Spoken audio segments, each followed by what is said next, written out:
Story time about how my best friend made my whole school hate me. So a little background information, I was 13 and in 8th grade, and so was my best friend who we are going to call Layla. And we met at a birthday party of a mutual friend during that summer. And all three of us started to hang out every day. And then when school started back up, the trio fell apart. Because our other friend Alice went to a different school, so she couldn't really hang out with us as much. When we first started school, there was this boy that I met and I really liked him and we started dating. But Layla and I had our own little friend group. There were 5 of us. Then there was this girl named Ivy. She had 4 people in her group, and our friend groups did not like each other at all. There was maybe one person from both groups that hung out with the other group, but that was it. And the only reason why none of us were friends was because the main girls, like the leaders of the group, used to be best friends. But then Ivy went behind Layla's back and started talking to this boy that Layla liked, and that's literally why they're not friends anymore. Well, all of us in the friend group were friends, but I was Layla's best friend. Like for part 2. Part 2 about how my best friend made my whole school hate me. So like I said, we were all friends in the group, but I was Layla's best friend. So her and I would pretty much boss everybody else around. But one day Layla tells one of our friends Nova to go and listen to what Ivy and her friends were talking about during lunch, because Nova had friends who sat at the same lunch tables as them. Well, I guess Ivy was talking about how she was going to try to talk to every guy that Layla talked to just to make her mad. And that started a whole war. Layla and I have a sleepover that same night, and she's like, we should make an Instagram account and expose her. Now, Ivy was notorious for sending out explicit pictures to guys. Like, even if she didn't know them, she loved the attention from guys. So Layla told me that we were going to make a fake Snapchat account and try to get her to send pictures. I'm not gonna lie, it was kind of sad. She literally sent them within 5 minutes of Layla texting her pretending to be some guy. After that, we both made Instagram accounts that were named Exposing Ivy or something along those lines. And we made 2 accounts just so that way, if one got taken down, hopefully the other one would stay up. We posted the pictures on there and a lot of people saw them, like for part 3.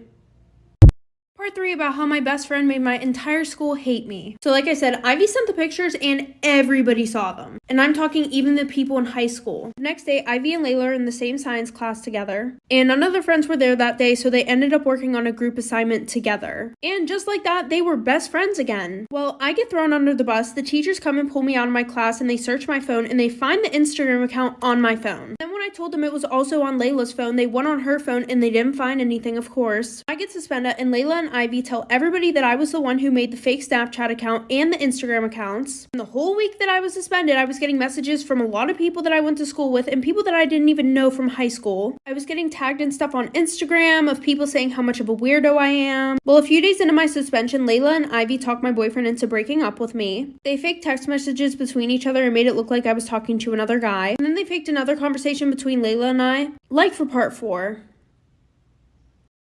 Part 4 about how my best friend made my entire school hate me. So like I said, Layla and Ivy talked my boyfriend into breaking up with me the week that I was suspended. They showed him fake text messages between me and some guy that doesn't even exist. And then they also faked a conversation between Layla and I, and it's me saying, OMG, this guy's so hot, I'm gonna leave my boyfriend for him. Then I was getting called a cheater, and when I went back to school the next week on Monday, it was terrible. People would whisper and laugh at me when I was walking in the hallway. I would be in the bathroom and there would be girls talking about how weird and disgusting I was loud enough so I could hear them. Every lunch table that I sat at, Layla and Ivy would sit at the other end with all their friends and just talk about me the entire time. Well, after this situation, I finally decided that I was going to do online school for the next 2 months and then hopefully have a fresh start in high school. All the girls and I were changing in the locker room and we went to gym class. Ivy asked if she could go to the bathroom, which of course was in the locker room. After gym class, I get changed in my clothes and all the girls start laughing at me when my teacher says, there's a hole in the back of your pants. And yes, I did try telling my teachers about this stuff that was going on, because we all should know by now schools are notorious for not doing shit to help students that are being bullied.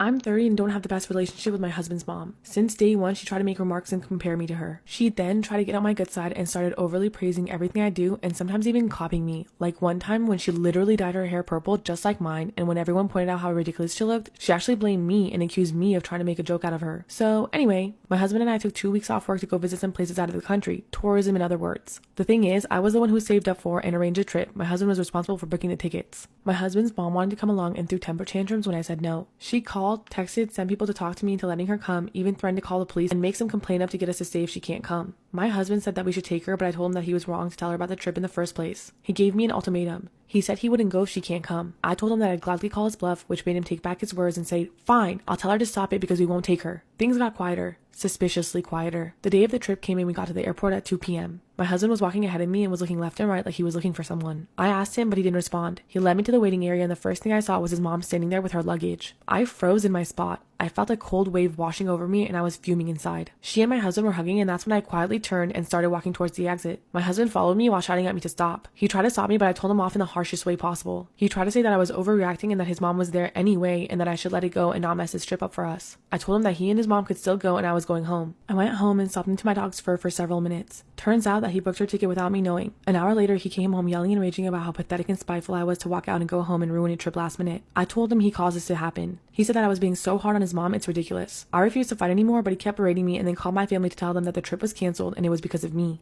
My family said that I shouldn't have ruined it for myself and should have sucked it up and done my best to enjoy. Did I really overreact? Am I the asshole for walking out of the airport when I saw my husband's mom standing there with her luggage? Part 2. Am I the asshole for walking out of the airport when I saw my husband's mom standing there with her luggage? So for more details about my situation, I have to admit that my husband's mom favors him over all of his siblings. This affected his relationship with them and me as well. He's never seen an issue with how differently his mom treats him. It bothered me and made me feel uncomfortable. The whole dynamic made me feel uncomfortable. Going low contact has never been an option, like he has to see her or call her every day. Most of his siblings don't talk to him, and I 100% believe it's because of his mom's favoritism, like I said. He does bear some blame for not seeing how wrong it is until this day. In many instances, I even found myself making excuses for his behavior. I did so subconsciously and I don't know why, but I guess it's because of how much I love him and because I really want to be able to work things out without letting them affect our marriage. Regarding what happened with the trip, he tried to have a talk with me and most of what he said came from a place of blame. Blame towards me. I just couldn't continue with this argument. I told him that I needed space and I would be going to stay with my sister for a while. He didn't take it well. He literally got up from the couch and opened the door and telling me to go right then. In that moment, and seeing how he was still not anywhere near understanding what he had just did, made things perfectly clear to me. I just had pictured years and years of life being lived like that, and I was like, no, I can't do it. Can't take any more of it, especially when he keeps focusing on being right every time. His mom can do no wrong. I'm always the aggressive, crazy, jealous, pathetic overreactor. Everyone's opinions, advice, and concerns were like a spark, like the wake-up call that I really needed. Though I wish he didn't get this far, but what's done is done. Right now, I'm staying with my sister. I brought my dog with me as well. He sent me his last message telling me that I'm the one choosing to end what we had together, but I believe it's the other way around, especially with how he keeps making his mom the victim in this situation. It's become clear that now we keep going in circles with no end in reach, and I'm just so exhausted and overwhelmed. I'm not mad at him and I don't expect him to change, but at least I'm given options to decide what's best for me and my future, even if it's separation and divorce. Am I the asshole for refusing to shoot nude for my brother anymore? I, 18 female, have a brother, 19 male, who's a cinephile. He's had a camera in his hand since the ripe age of 6, and we've always been doing shoots together, indoors and outdoors. Recently, he had a project for his film school and asked if I could shoot for him and kept insisting. I said yes, and he wanted it to be 15 minutes long. After we finished the scenes outside, our parents were on a work stay, so we had the free house to do the shooting. It was a scene where early in the morning, I wake up, make coffee, sit on my balcony, and smoke. Before the scene, he said he wanted a sense of authenticity, realism, and intimacy in the scene. Am I the asshole for refusing to shoot nude for my brother anymore? I asked, what do you mean? He said, I sleep naked and it feels like a love letter to life. I said, so you want me to be naked in the short film, then show all your fellow classmates? He told me that that's film and it's not weird as I am your brother, but not fully naked, just topless, and you can wear undies. Long story short, I told myself it wasn't that big of a deal, so I said, I'll do it. He got it on the first try and everything was great until I took a nap and woke up. I then understood the gravity of what I had done. I asked him to delete it, but he already submitted it. Embarrassed and sickened, I said I won't shoot for him again. My boyfriend got another girl pregnant and I don't know what to do. My boyfriend and I have been dating for 6 months now. I've fallen more in love with this man with every passing day. I love everything about him, but we've run into some problems recently. Big problems. One day he comes at me with the classic, we need to talk. That's when he told me he got another girl pregnant and we went on a trip to LA a little before we became official. He explained that she's already 7 months along and she just decided that she wanted him to be there for the birth and for him to be in the baby's life. I couldn't believe what I was hearing and I was silent for a few minutes. He just sat there saying how sorry he was with his hands covering his face. I love him so much and I don't want to lose him, so I told him that I understand and I would be willing to help him raise the baby. I said we could go shopping, get a crib, diapers, whatever we need to set up the room for a baby. I told him that it was okay and that we'd figure it out together. I was sure he would be relieved and thrilled, but his face said otherwise. He looked even more worried. I asked him what was wrong and what he said next really shocked me. He explained that he grew up with his parents separated and hated having to spend time separately with his mom and dad. He said his whole childhood he wished his mom and dad were still married and they could all just live together. He went on to say that he promised himself he would never make his kid feel that way, so he wants to try to make things work with a girl in LA for the baby's sake. I was gutted. I felt like everything was falling apart before my eyes. I thought this was going to be the guy that I was going to marry and be my forever. I wanted him to be. I tried to convince him that we could make it work and that this kid would have a good, happy life. I convinced him for hours and he finally said to let him think on it. That was a month ago. Since then, I've still been living at his house, sleeping with him, cooking for him and everything. But what's really bothering me is that he's been going down to LA to get things ready for the baby's arrival, or so he says, and is staying at her house for 3 nights each time. He still hasn't given me an answer if he's gonna stay with me or move on and try to make it work with the other girl. I'm trying to be patient and give him time to think, but I can't shake the feeling that he's just using me until he's ready to leave and move to LA to start his real family. What should I do?